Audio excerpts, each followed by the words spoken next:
Nous sommes à la fin du mois de janvier 2001. À l'abri des alizés, ancrée dans la baie de Grande-Anse, au sud-ouest de la Martinique, une goélette 3 mâts à huniers se repose.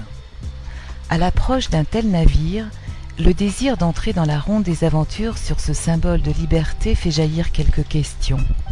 D'où vient-il? Quelle est son histoire? Qui est à bord? Est-il possible de vivre ce rêve de marin pour ressentir au coucher du soleil l'alizé nous caresser les cheveux sur le pont de ce vaisseau?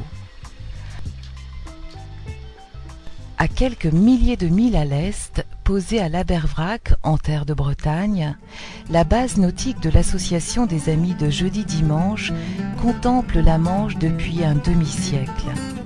Association loi 1901, fondée par Michel Jahouen en 1951, elle dispose de plusieurs bâtiments permettant de recevoir en Bretagne des jeunes à la dérive, d'anciens toxicomanes, des chômeurs, des retraités, étudiants, salariés en vacances et tous ceux qui désirent s'éloigner du béton pour retrouver, comme sur l'île de Stagadon, ses rêves et la grande nature. Si la chaleur humaine constante est la richesse de l'association, l'âme de ces bateaux en est le coffre.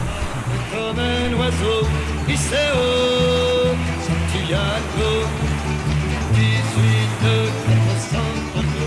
je suis fier d'y être. Le Bel Espoir 2 fut le premier 3 mâts de l'association. D'une longueur de 38,50 m hors tout, il fut dessiné et construit par le réputé chantier danois Ring Andersen. Il voit le jour dans un port de la Baltique en 1944 à Svendborg. Baptisé Net S à sa mise à l'eau, il est rebaptisé Pedermost au début des années 50 et assure les liaisons entre le Danemark et le Groenland pour de grandes entreprises de pêche. Il est reconverti au transport de bétail sur de petits trajets comme Copenhague-Hambourg.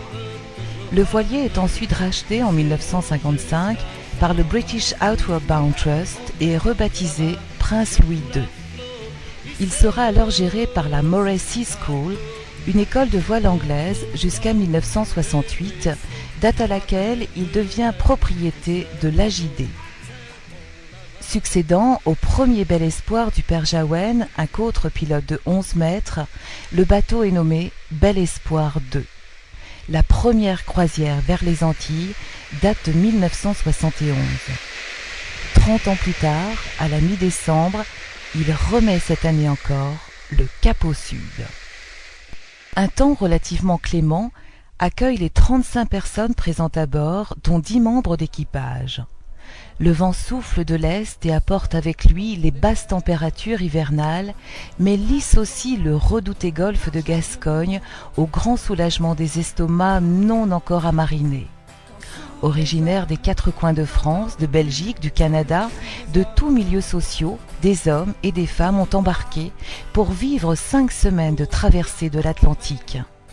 Il s'agit à présent de s'adapter à l'univers maritime de manière physique mais aussi mentale, car le vieux gréement est un microcosme en voyage. Lisbonne. Lisboa est la première escale du voyage. Située dans l'estuaire du Tage, la capitale du Portugal nous accueille pour 3 jours. C'est l'occasion pour tous de faire sécher sur le pont les draps et les vêtements humides, de retrouver l'équilibre d'un sol stable, de découvrir la cité qui fut le point de départ de tant d'expéditions vers une découverte des mondes.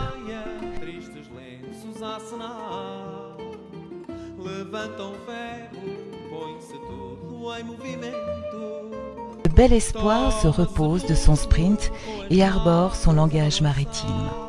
Le drapeau français flotte sur le mât d'artimon, le mât le plus à l'arrière du navire. Il indique sa nationalité. Sur le mât de misaine, le mât le plus proche de la proue, flotte à bâbord le drapeau breton, précisant la région d'attache du vaisseau.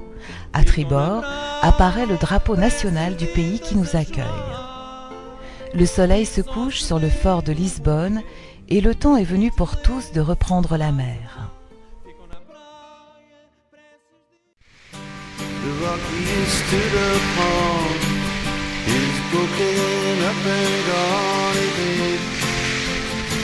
Who's your baby now? On the slipway of their dreams,